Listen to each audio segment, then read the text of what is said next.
Hi guys! Welcome back!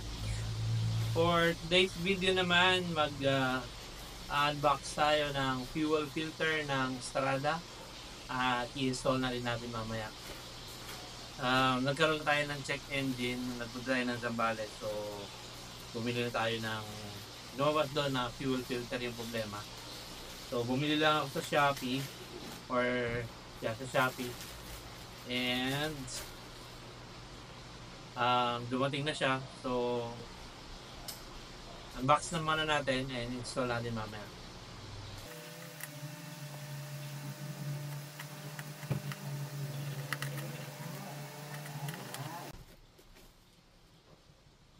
Ano siya? Hopefully genuine siya.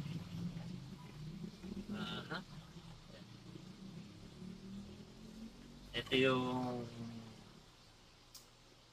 rubber o-ring. Walang rubber o-ring tawag dito. Kung alam nyo man, lagay nyo sa comment. Tapos ito yung fuel filter.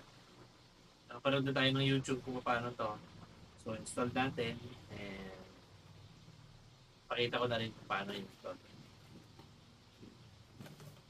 Let's go! So start natin palitan yung fuel filter. Baklasin muna natin itong mga nandito. 12 to. Bali, 3. Babaklasin muna natin siya.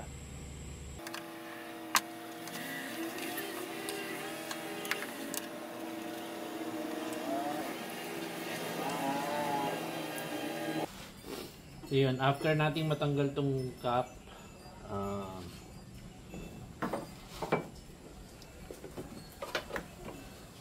yan, tanggalin muna natin tong sa battery. Ayan. And then, itong cap, tinanggal na rin natin. Ayan. Tapos, ito, okay lang natin dahan-dahan tong ano. Ayan, para mabukas yan.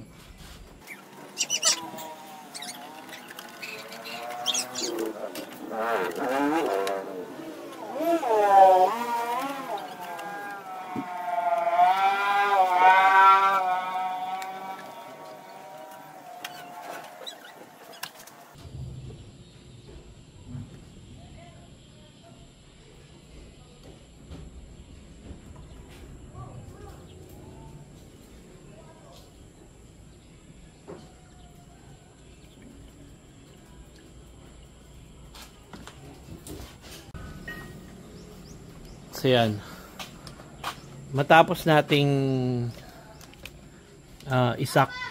sinaction natin lahat ng natirang diesel dito, tapos pinunasan natin ng tissue or basahan.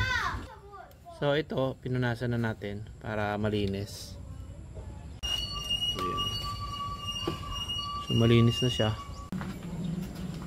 Yan, nabalik na natin yung yung pump, higpit. Pinupok din natin dito para mahigpit ito.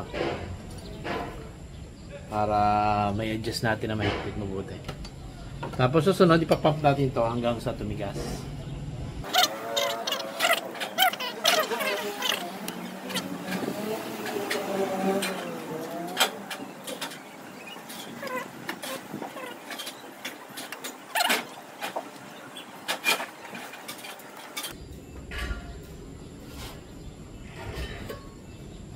Balik lang natin to.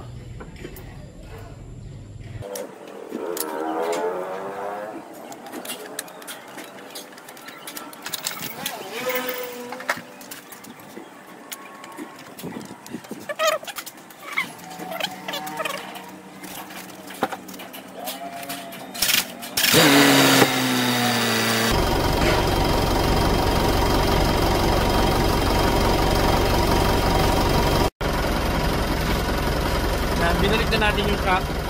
Make sure lang natin na nakikita natin ito. Tapos always make sure na walang tagas. Yung ating ginawang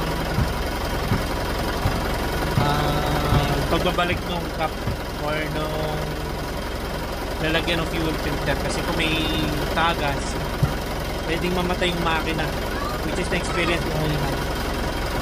So far, wala naman.